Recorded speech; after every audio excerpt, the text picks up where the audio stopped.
más, empiezo lanzando la primera pregunta en principio para todos y ya empezando por allí por la derecha, y es: ¿la televisión híbrida, lo que es la televisión conectada, es una amenaza o una oportunidad para los radiodifusores? Buenas. Contestando a la pregunta en una sola palabra, es una oportunidad, es evidente. Yo querría proclamarme como uno de los usuarios de los que tanto se ha hablado en esta mesa. He estado en algún momento a punto de marearme en las ponencias anteriores, cuando se hablaba tanto de HTML5, etcétera, etcétera, porque es evidente que mi background no es técnico, pero sí que ha habido una cosa que realmente es lo que nos mueve a nivel de en el caso de la televisión, en el caso de TV3, y es una cosa que hablaba Klaus Illner, y es el tema de las emociones, ¿no? Nosotros, muchas de las decisiones que tomamos están en clave de las emociones que tiene el usuario en este caso que nos mira. La televisión híbrida evidentemente es una oportunidad porque amplía ese espectro de emociones, amplía una capacidad de consumo a la gente a la que nosotros nos dirigimos. Es evidente como operador o como operador histórico de televisión, la primera pantalla, la pantalla principal, que era la más deseada y que yo creo que ya es siendo la más ocupada de todas y todavía lo van a ocupar más, nosotros tenemos que hacer hueco a otros contenidos o a otros players o a otros actores, pero está claro que en esa pantalla realmente las emociones son la clave del éxito. Y cuando digo emociones me refiero evidentemente a facilidad de uso, etcétera, etcétera, ¿no?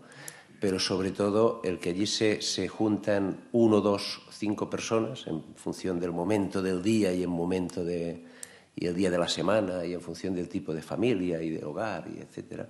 Pero sí que es importante que la visualización de cualquier desarrollo técnico que haya tenga en cuenta el componente emocional por el cual la persona que está allí, que al final es usuario, que va a pagar él directamente o indirectamente, pero al final es el que de alguna manera financia toda la cadena, vía directamente o a través de la publicidad, de las marcas comerciales. Es importante que a él lo continuamos teniendo emocionado cuando esté sentado en el sillón, sofá, silla, taburete o lo que sea. Y ese es para nosotros la clave. Evidentemente la televisión híbrida, conectada, etcétera, son oportunidades, nos plantea nuevos retos, pero el gran reto es mayor consumo, mayor posibilidad de crecer.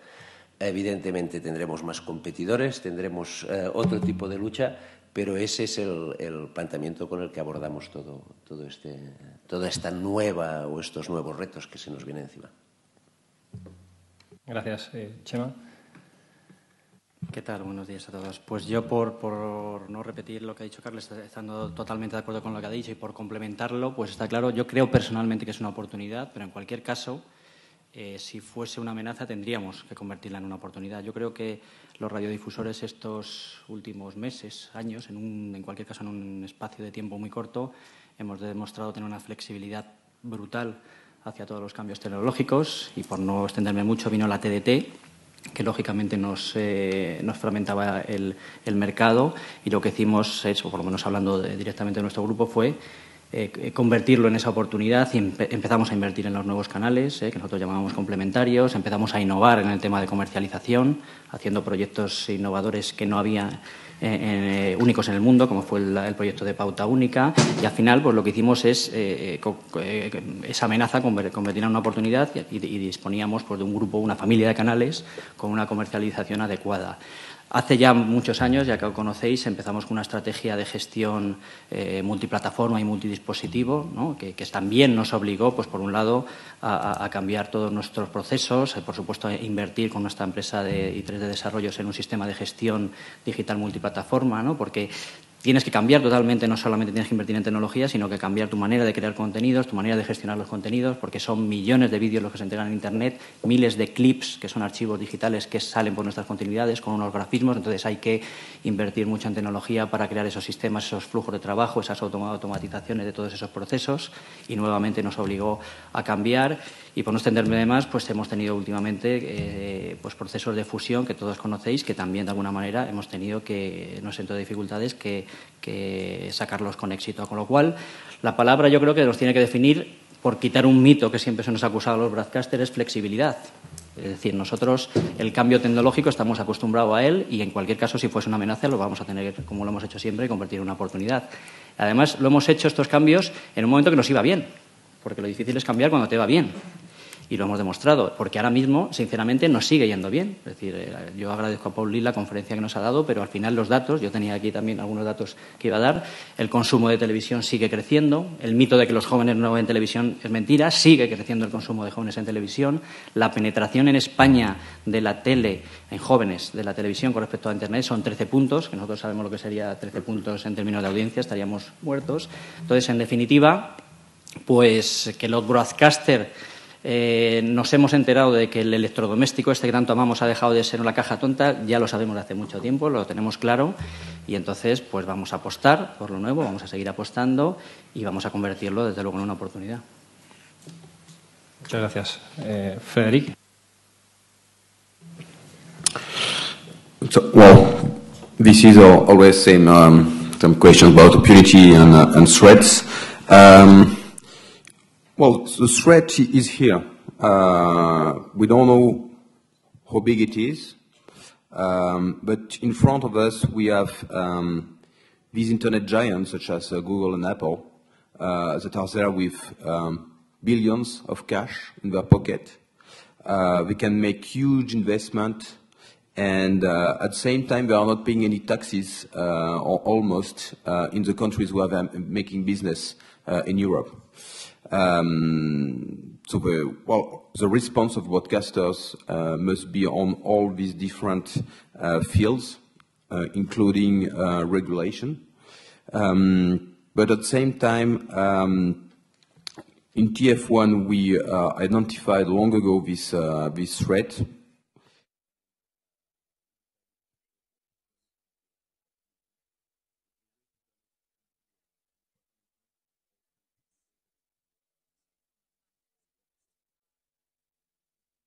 Why we decided to invest time and resources into HBB TV and this so successful standardization initiative in order to have a way to easily propose content on any single connected TV. And in terms of opportunity, there are many, but do not forget that TV is for video. We won't propose content that are not directly linked either to a current program or which is linked to a video usage. Everything else will be niche. You can make business. There are many things to be done, but it may be niche. And in terms of business, we are still a bit in front of a white page. The advertising business that can be related to streamed video is still to be written. For example, in TF1 we have several catch-up TV operations where we can place pre-roll. And the way we are selling our inventory is very chaotic. For some programs we have too much demand, and for some programs we have no demand. So advertising business is really needs metrics, needs studies, and I think this is the very beginning. Okay, thank you. Peter. Thank you very much, and I'd like to say it's a pleasure to be here. I apologize, my Spanish is not yet good enough to make interventions in Spanish. Opportunity or threat? whilst I'd like to say that it is an opportunity, and I think everybody has indicated that in some cases it was a threat that became an opportunity, I think it's fair to say that we shouldn't forget that that opportunity is something that we need to seize on the basic principles of the linear television model, which we have heard this morning is so popular.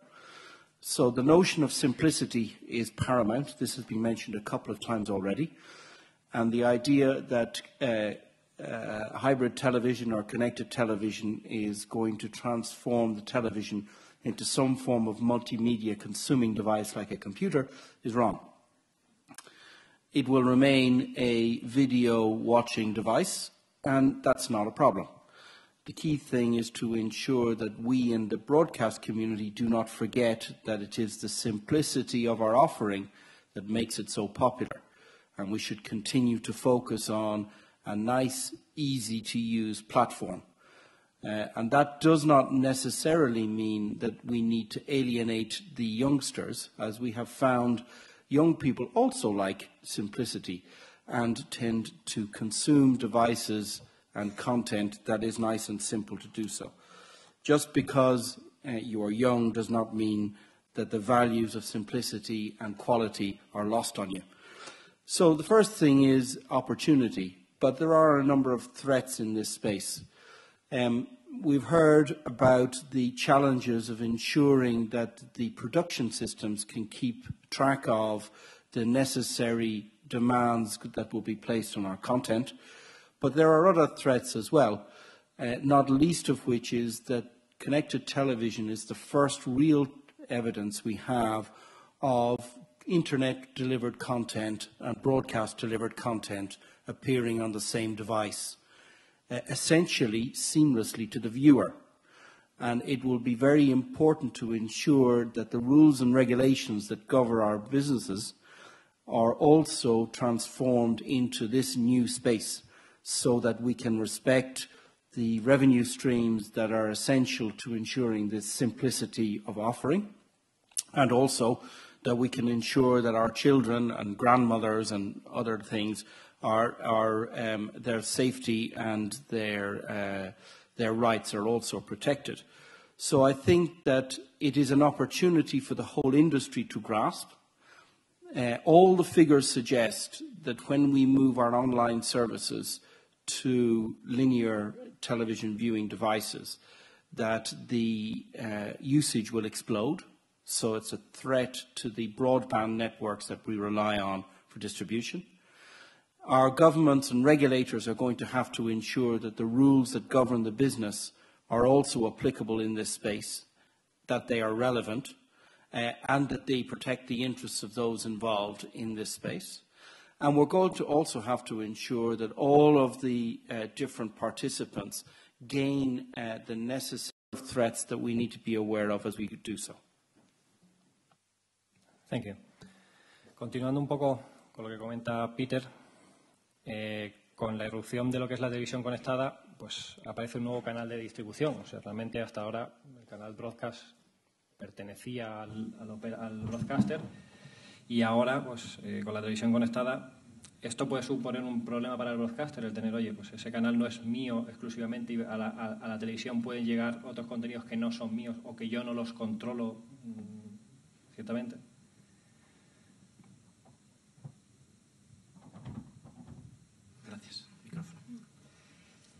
El otro día en unas jornadas que hubo organizadas por Vocento, me hizo gracia, creo que fue José María Martín Guirao, pero dije tenía toda la razón, que decía que es que la televisión ya estaba conectada.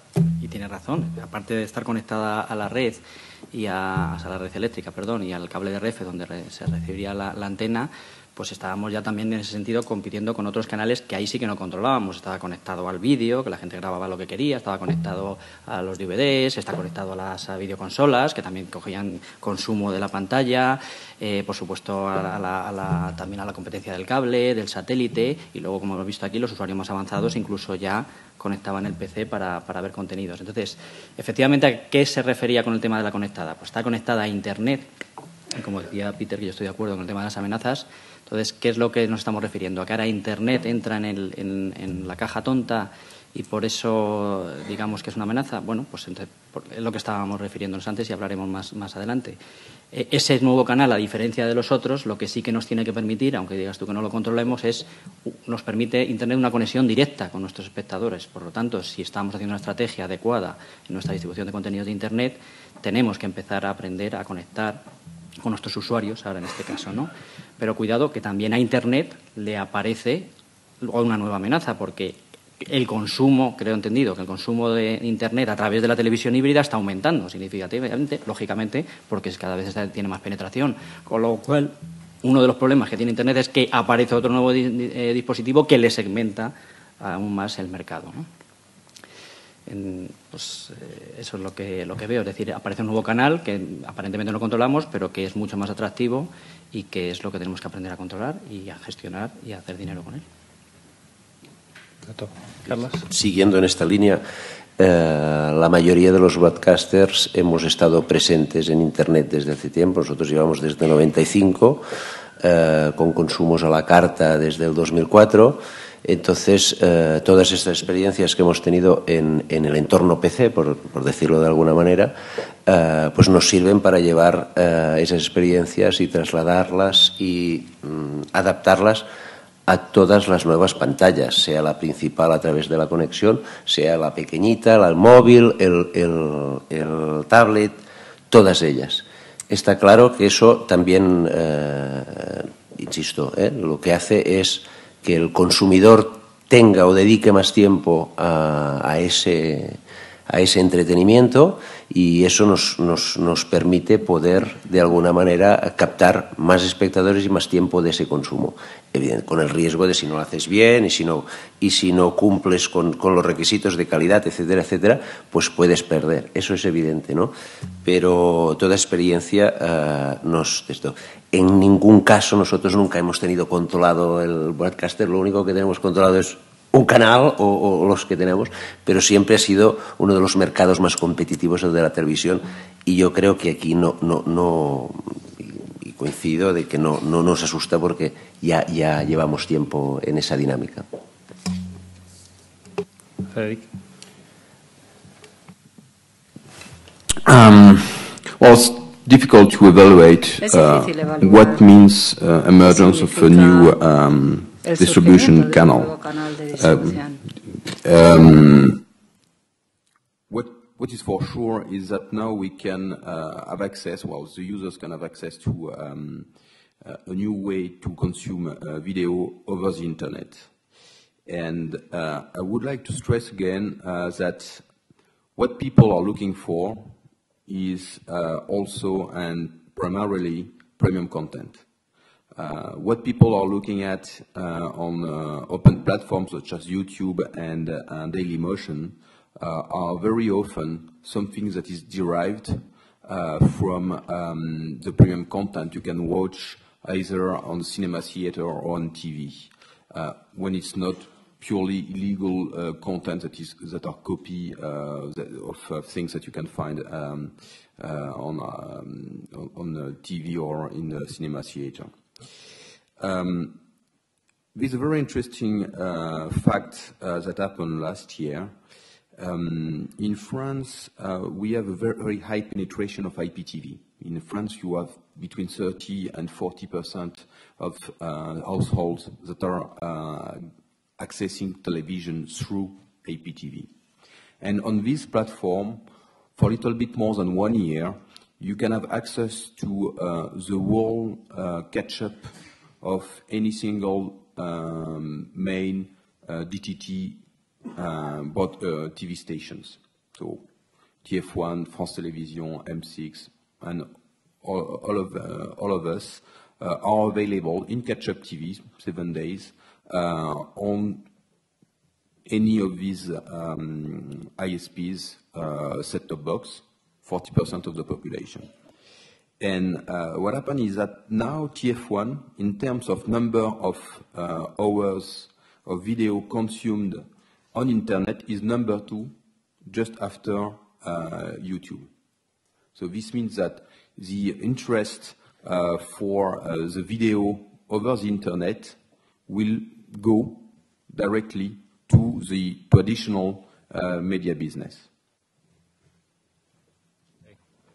Peter? It is an interesting problem. We see in a number of areas the diminution of the control that broadcasters have over their media distribution channels. But I don't see this as necessarily a problem, in that for some years now, broadcasters in most of the developed markets no longer control their major distribution channels. Either it is done via a third-party network provider, or in some cases a majority of subscription services. So it's not necessarily a problem in this respect. Where it becomes an issue is in the environment, as we have just heard, of broadband networks and the reliability of broadband networks for distributing what we would call long-form media content. And the issue there is that, quite simply, internet networks are not very good at doing it currently. And so there's a substantial amount of investment. We heard this morning that that investment is not necessarily going to come. But there are major debates now at a European level about the Vision 2020 goals of ensuring that X percentage of the European households are broadband connected with a reasonable quality, etc. In fact, those broadband networks will be delivering media content. And as we just heard, that media content comes from essentially the broadcast community.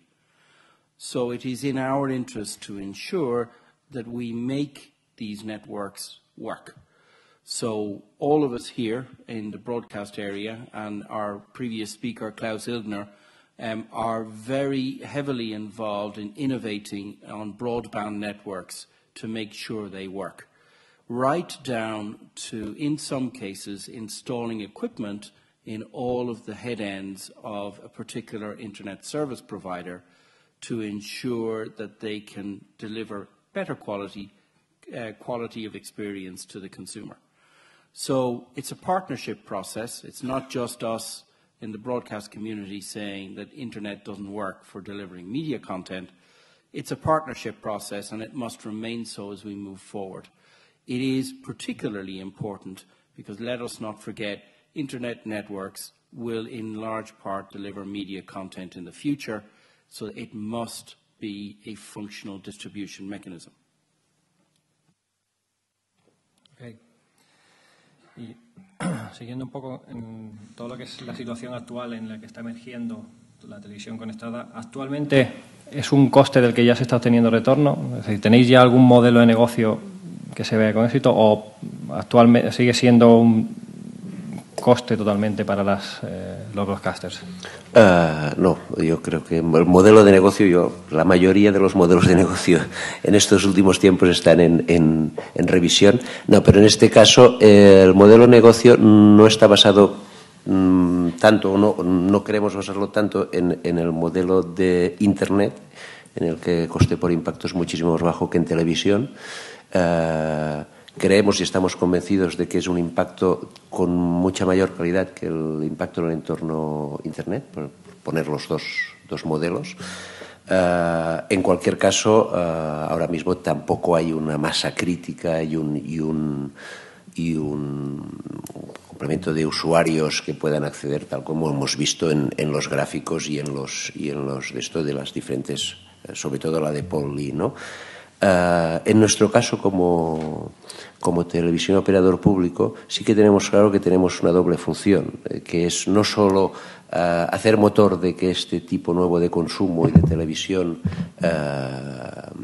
se desarrolle, sino también prescribirlo a la sociedad para que los nuevos hábitos y todo lo que son los nuevos consumos pues crezcan, ¿no? Y ese creo que es un papel importante que va más allá del modelo de negocio estricto, ¿no?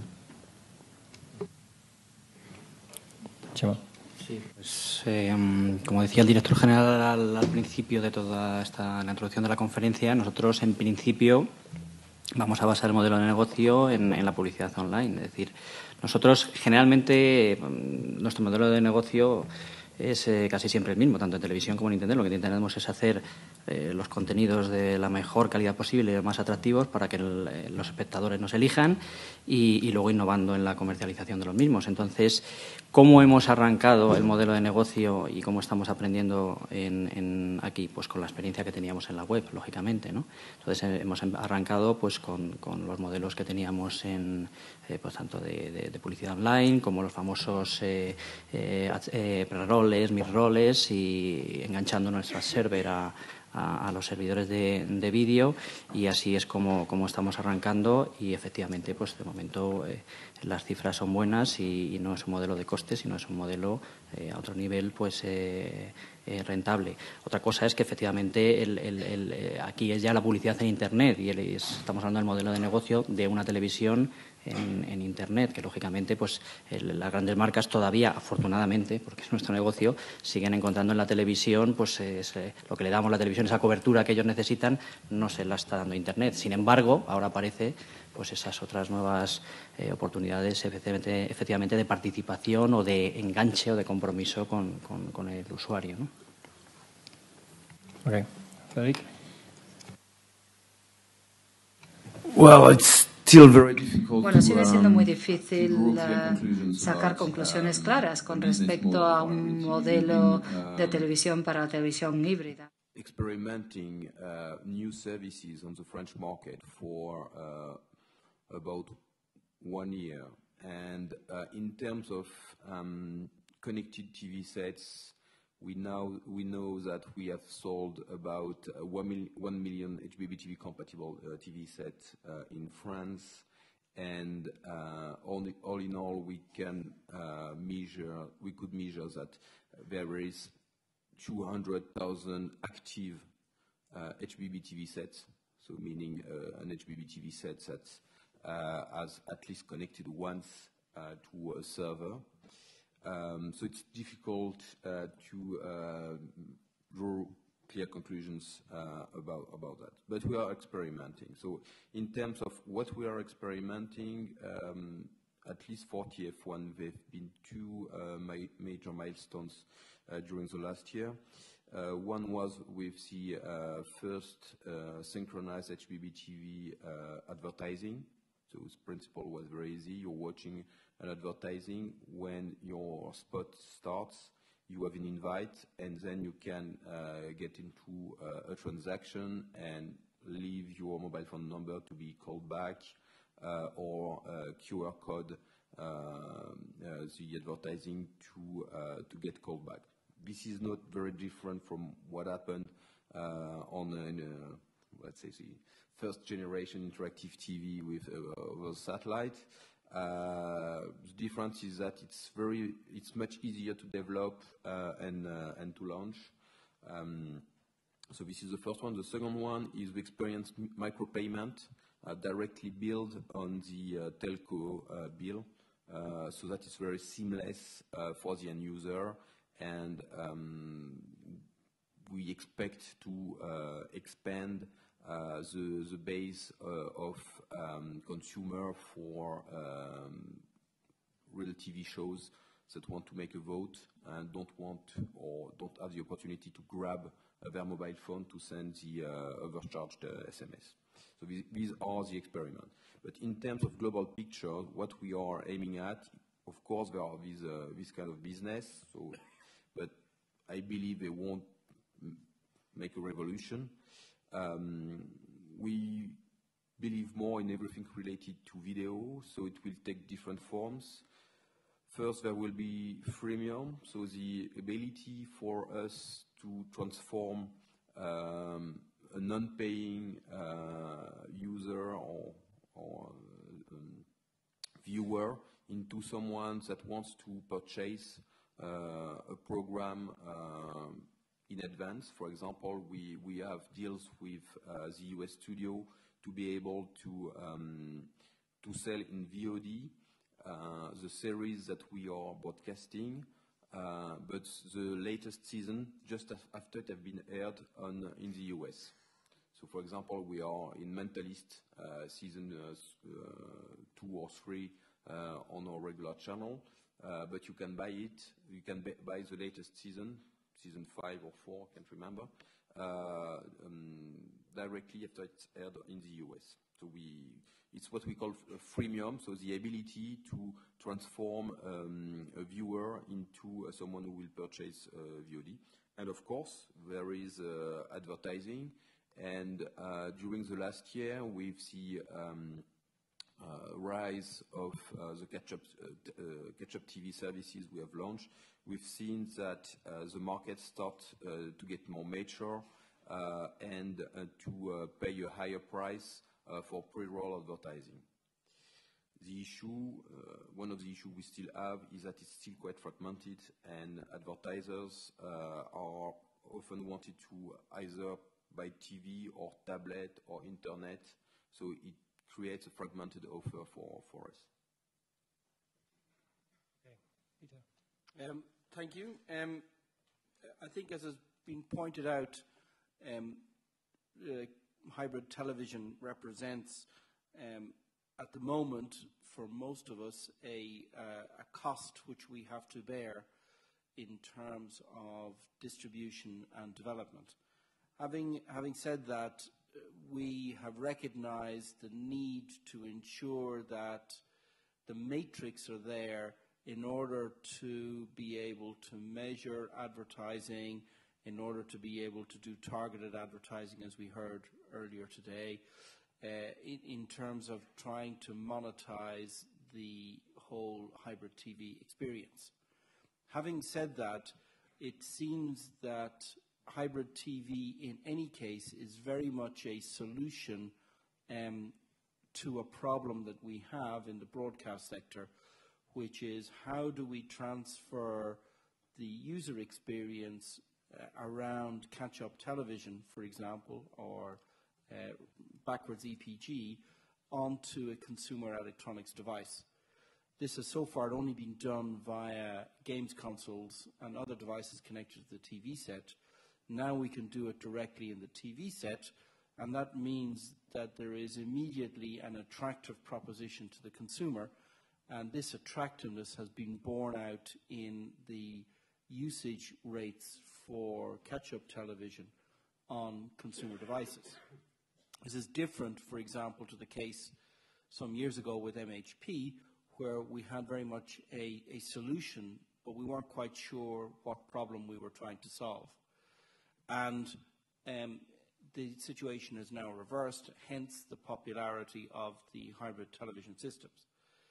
But as we've heard, it's all about trying to ensure that we can monetize this to try and recoup investments and also convince our bosses that this is worthwhile.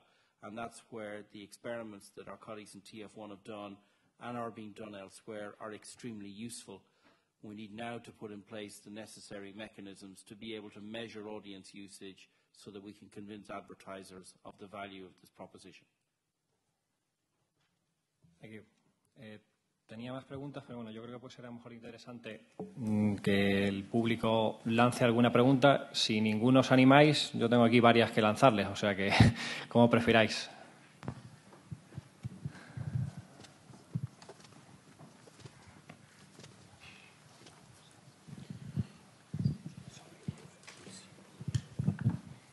Muchas gracias. Soy Óscar Martínez de la Torre, del Ministerio de Industria, y quería preguntaros por una noticia que leí la semana pasada sobre que algunos gobiernos, en vista de la Estrategia Europea 2020 de la Agenda Digital para Europa, con banda ancha para todos los ciudadanos o con gran parte de los ciudadanos, se estaban planteando utilizar el espectro radioeléctrico de las televisiones para la quinta generación de telefonía móvil y dar la televisión a través de redes de banda ancha. ¿Creéis que este escenario en el 2020 es posible? Creo que la noticia venía precisamente de Reino Unido. Peter. Yeah, everything is possible in 2020. I will probably not be in the same job, so you may not as well. So any predictions that we make are only valid for the amount of time that we are in our jobs. Having said that, yes, it is likely to be possible. I think it certainly depends on how you define the television experience. The question will always arise as to whether it is the best way of delivering content. And we heard earlier on that terrestrial distribution, for example, was very inefficient. In fact, it's far from very inefficient. If we take the current distribution models that we have and we were to, and in fact we have working groups that deal with this, and we say to the mobile network operator, hey, what would it cost for us to replicate our current coverage and service provisions on your networks? Well, the first answer is it's not currently possible, but it should be possible in 2020, but it's not possible now. But the next question is, how much will it cost? In other words, how much is either the consumer or the broadcaster prepared to pay for the distribution? And with the current models in place, it's just simply not viable. You take factors of 3 and 4 times what we're currently paying for distribution, and these are the types of figures that you have to consider. So direct answer to your question, for broadband networks, wired or wireless, to be able to deliver media content in the future, there will have to be a fundamental change to the way in which these networks do business. It's not simply a question of saying it's a physics problem. The physics problem probably will be addressed. The other issue, which is much harder to address, is to turn the network operators into the type of network operator that will be interested in delivering these services. And our short, medium, and indeed long-term view in the broadcast industry, that it is a combination of both of these networks, types of networks, that is the most efficient and the best way of dealing with the problem. Broadcasting is really efficient and it's really cheap. That doesn't make it a bad distribution system. It makes it a very good one. So let's face up to this fact, and a combination of these two types of distribution is the real answer, we believe. And that will allow us to carry on, to make plans for the future, to maximize the potential of our networks, and to ensure that those networks can deliver that content. Thank you. ¿Alguna pregunta más? So to Frédéric Tapissier, you mentioned some experience on micropayments, on selling previews of or early views of next seasons before you're actually broadcasting them on your main channels. Can you give us some further data on consumption? So how is the consumer reaction to that service? And also, what is the at least an order of magnitude of the commercial packaging? What is the typical pricing you are applying to that content? Okay. I think I didn't make myself very clear. So first of all, there is micropayment. So micropayment was really an experiment. So on a very small basis of the HBB TV compatible TV set in France, because we could only address the active HBB TV sets that were on some telco, because not all telco have unified the opportunity to make micropayment directly on their bill. This is something that is in progress, but we wanted to test this opportunity, especially to test HBB TV technology and solve some interrupt issues. So this is the first part. Regarding our offer about series, so which is an interesting point, because this was also a response to piracy of content. Well, we are pricing it the price that we are pricing any episode of any series. Nothing different, so it's something around €5 per episode, so between 3 and €5 per episode. And this is proposed 2 to 3 days after it's aired in the US, and it lasts for something like 15 days in terms of window of purchasing. Does it respond to your question? But for one aspect, which is, can you share some data on the volumes? How many viewings of this kind of content? I'm sorry, I don't have the figures. The only thing I can say, well, they are probably confidential anyway, but the only thing I can say is that it's successful, but it's not an incredible hit. It's something that's nice, but I mean, it's really for TV addicts and willing to pay. So, well, this is quite a restriction. There's one question for the private broadcasters, Chema and Frederick. Basically, you are measured in terms of the money you can get on the audiences, but HBBTV is a big change on how you are going to manage audiences, especially measurement. So what fundamental changes would you need to see in the audience measurement market to be able to cope with the transition to the HBBTV model?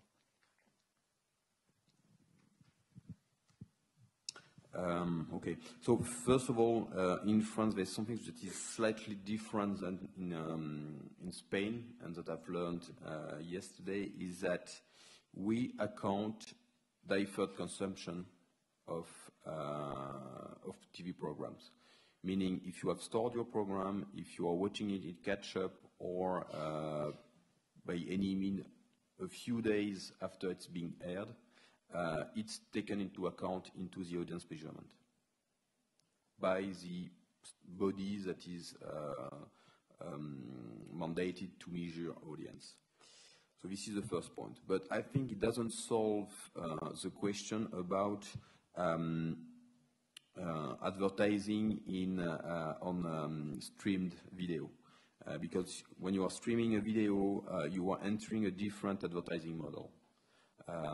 You can't put as much video as you used to put, because if you put, I don't know, 5 minutes of pre-roll before an event, there are good chance that your viewers has just escaped. So I think it will change little by little, but the way that you will put advertising around your content, the online video. So at first it seems to be a reduction in terms of number of inventory around the video. It may not, because the regulation about the number of cut in the program is different, because it's online. So maybe we can put more in having more mid-roll. And also because you may not sell the advertising the same way, because you will have the opportunity to make targeted advertising. For the time being, none of this option is used. For the time being, we are already defining a pre-roll, eventually possibly a mid-roll, and sell the inventory as it is now. But, I mean, there are opportunities to have more mid-roll and to make targeted advertising. Vamos a ver, yo creo que en Internet, y yo supongo que te refieres por ahí, hay muchos issues o problemas que tienen que solucionar entre ellos está el de medición de audiencias para asimilar, por lo menos para que las marcas confíen en Internet como confían como he dicho antes, en la televisión. Lo que sí que te digo es que nosotros, y es un poco lo que trataba de explicar, es que no creemos que hoy en día esta banda ancha, o que el HBBTV o con lo que venga, que evidentemente vamos a apoyarlo, siempre estamos trabajando en ellos como una distribución complementaria, ¿de acuerdo? Entonces, yo no creo que Internet, por muchos avances tecnológicos que has hablado esta mañana de ellos, vaya a conseguir que la distribución de nuestra programación lineal sea igual que a las redes broadcast, ¿vale? Entonces, yo no veo que esos eventos en directos y esa programación lineal que tanto cuidamos y que, como hemos visto, que tanta audiencia tiene, se pueda replicar con la conexión de Internet, sinceramente, por muchísimos motivos, ¿no? Entonces, no tenemos esa necesidad en la medición de audiencias. Está perfectamente resuelta hoy en día en España con Cantar Media y está acordada, o perfectamente resuelta, no sé si está perfectamente resuelta, pero en cualquier caso acordada por todos los actores, y en Internet a nuestros contenidos lo estaremos haciendo bien, porque si no, dentro de las amenazas podemos nosotros mismos canibalizarnos a nuestra audiencia que ve nuestros contenidos lineales. Y eso es lo que estamos tratando de hacer, ¿vale? Siempre tratamos de buscar contenidos complementarios que incrementen, porque nuestros contenidos todavía decía que está aumentando el número de gente que ve nuestros contenidos, pero todavía es más si tienes en cuenta el consumo no lineal de nuestros contenidos. En las segundas pantallas intentamos que sean contenidos complementarios, como es una segunda pantalla, ¿vale? Por tanto, no tenemos ahora mismo ese problema o no necesitamos que se resuelva en ese sentido la medición de audiencias. Yeah, I would like also to strongly agree with what José was saying. For sure, it's not necessarily a replacement of the live audience. Having the ability to watch a catch-up TV doesn't necessarily mean that you are losing viewers. These viewers are also people who have missed an episode or have missed a show. And these are the kind of content that are with episodes that are the most watched in a catch-up TV. So it's difficult to say, well, they had the opportunity to see it live, and because they knew that there was catch-up, they decided not to watch it. Is compensated by, I couldn't watch it and I want to see the next episode. I wouldn't have seen it if I couldn't have catch-up the other episodes. So it's a new consumption. So for our belief, it's even. Bueno, yo creo que ya estamos pasado bastante de hora. Damos por concluido esta mesa y damos paso a José Luis a que presente los trabajos del acuerdo del grupo de trabajo de la televisión híbrida. Gracias.